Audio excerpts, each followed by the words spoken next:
Olá, bom dia, sétimo ano, tudo bem? Nesta semana nós vamos continuar falando sobre os contos de humor.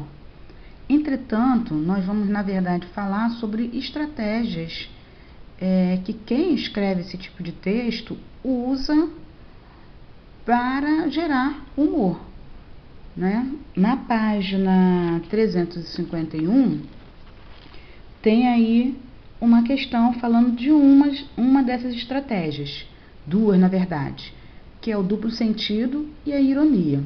O duplo sentido também é conhecido como ambiguidade, vocês vão encontrar em outros livros com este nome, ambiguidade. Ambiguidade que vem, né, de duplo também, de ser uma coisa dúbia. Observem, abre a apostila de vocês, observem esse texto que está aí, essa fala. O fiscal chegou para o violeiro e perguntou: tem licença para tocar aqui? Não. Pode me acompanhar? Claro. Que música o senhor vai cantar? A palavra acompanhar é a palavra que gera o duplo sentido. Porque quando ele fala acompanhar, o fiscal, é para que o violeiro vá com ele até um determinado lugar, até a delegacia, até a prefeitura, né? Para poder justificar o fato dele estar ali fazendo um ato que ele não tem licença para fazer. Mas o violeiro, né, entendeu a palavra acompanhar achando que o fiscal queria cantar. Tá? Então aqui o duplo sentido está na palavra acompanhar. A ironia também é um recurso que você pode utilizar para poder usar em textos de humor.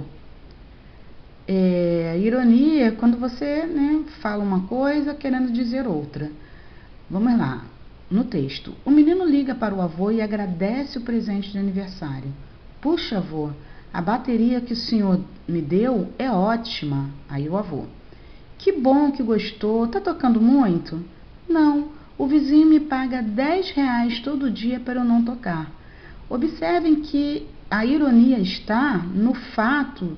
Não é que a bateria é ótima porque ela toca bem, tem um bom som, mas é ótimo porque ele está ganhando dinheiro com isso. Então está aí a ironia nesse texto.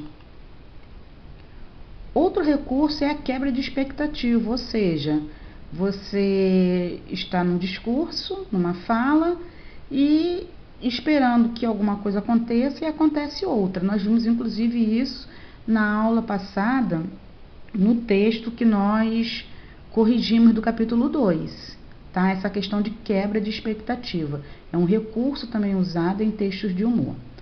Então vamos lá. O menino chega em casa e diz: pai, tenho uma surpresa para você.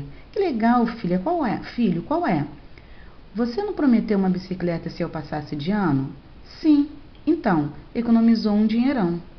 Observe que a quebra de expectativa é em relação, né, ao que o pai esperava que ele dissesse. Já que ele prometeu uma bicicleta, ele esperava que o filho dissesse que passou de ano. E, na verdade, houve uma quebra aqui, ele usando a expressão que economizou um dinheirão para poder dar ao pai a notícia de que ele foi reprovado. Tá aí a quebra de expectativa. E o exagero é você falar coisas que, como o nome diz, beiram ao exagero, né? Por exemplo, qual é o cúmulo da organização? Tomar sopa de letrinhas em ordem alfabética. Olha só, a sopa de letrinhas, você organizar aquelas letras que estão ali misturadas nas sopas em ordem alfabética, é um exagero, né? Como fazer isso? A sopa vai esfriar, não vai tomar nunca essa sopa. E o cúmulo da rebeldia? Fugir de casa morando sozinho. Para que a pessoa que mora sozinha vai querer fugir de casa, né? Realmente é um verdadeiro exagero. Essas duas, a quebra de expectativa e o exagero, estão na página 352 do livro de vocês. Agora, algo interessante também, que o livro de vocês cita, em relação, na página 350, tá? Em relação a um texto, são os tipos de discursos que você pode usar, tá? Você pode trabalhar um texto narrativo, porque eu conto, os textos de humor são textos narrativos, por meio de um discurso direto, que é quando o narrador reproduz a fala de um determinado personagem, um discurso indireto, quando eu pego aquela fala, interpreto e escrevo aquela fala do meu jeito, ou até de um discurso indireto livre. O narrador reproduz de modo sutil os pensamentos e as reflexões da personagem. Qual a diferença? Vamos falar primeiro a diferença do discurso direto para o indireto. No indireto, eu tenho verbos, né, para iniciar, que logo em seguida vem uma fala. E também vou usar dois pontos, aspas, travessão. No discurso indireto, isso não acontece. Eu uso um verbo também indicando que logo em seguida vem uma fala, ou seja, eu vou interpretar uma determinada fala, porém não tem aspas, nem travessão, nem dois pontos. No discurso indireto livre, o narrador reproduz de forma mais suave, mais sutil, os pensamentos e as reflexões da personagem, mas não é exatamente uma interpretação. Vamos ver a diferença nos exemplos? No discurso direto, olha lá, o réu afirmou, dois pontos, aspas, sou inocente. Essa é a fala do réu, tá? No discurso indireto, o réu afirmou que era inocente. É a interpretação da fala acima. Já no discurso indireto livre, observem como é bem diferente do discurso indireto puro. O réu ouviu a sentença perplexo, não percebiam a sua inocência? Não tem uma fala aqui, é uma reprodução do que o fato, do que aconteceu, porém sem dizer o que foi dito pelo réu, tá? Então nós temos aí esses três discursos.